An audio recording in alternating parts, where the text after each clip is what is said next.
ایک چھوٹے سے بچے نے اتنی بڑی بات کہہ دی۔ ایک چھوٹے بچے کا خوف جہنم۔ حضرت بہلول رحمۃ اللہ علیہ گزر رہے تھے۔ ایک بچے کو دیکھا کہ وہ کھڑا رو رہا تھا، جبکہ دوسرے بچے اخروٹ سے کھیل رہے تھے۔ انہوں نے سمجھا کہ اس کے پاس اخروٹ نہیں، اسی لیے رو رہا ہے۔ میں اس کو لے کر دیتا ہوں۔ لہٰذا انہوں نے کہا، بیٹا رو نہیں، میں تجھے اخروٹ لے کر دیتا ہوں اور تو بھی ان کے ساتھ کھیل۔ یہ سن کر اس بچے نے کہا، بہلول، کیا ہم دنیا میں کھیلنے آئے ہیں؟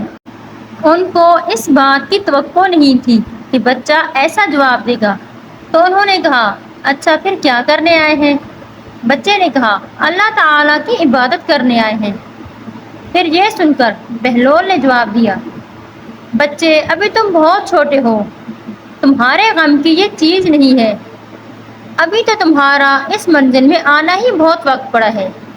تو اس بچے نے کہا، ارے بہلول، مجھے دھوکہ نہ دیں، میں نے اپنی ماں کو دیکھا ہے کہ وہ صبح جب آگ جلاتی ہے تو پہلے چھوٹی لکڑیوں سے جلاتی ہے اور پھر بعد میں بڑی لکڑیاں رکھتی ہے۔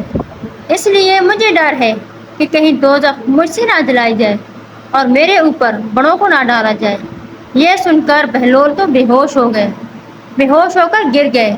کسی ماں نے اس بچے کو وقت دیا کہ وہ کون سی خوش نصیب ماں ہے جس نے اتنے سمجھدار بچے کو جنم دیا ہے کہ یہ چھوٹا بچہ جسے اپنے اعمال کی ابھی سے فکر ہو رہی ہے، جسے آخرت میں سزا و جزا کی ابھی سے فکر ہو رہی ہے، کاش اس بچے کی طرح آج تمام امت مسلمہ سوچتی اور اپنے آپ کو سنوارتی، اپنی دنیا و آخرت کو سنوارتی، تاکہ دنیا میں بھی کامیابی حاصل ہو اور آخرت میں بھی کامیابی حاصل ہو۔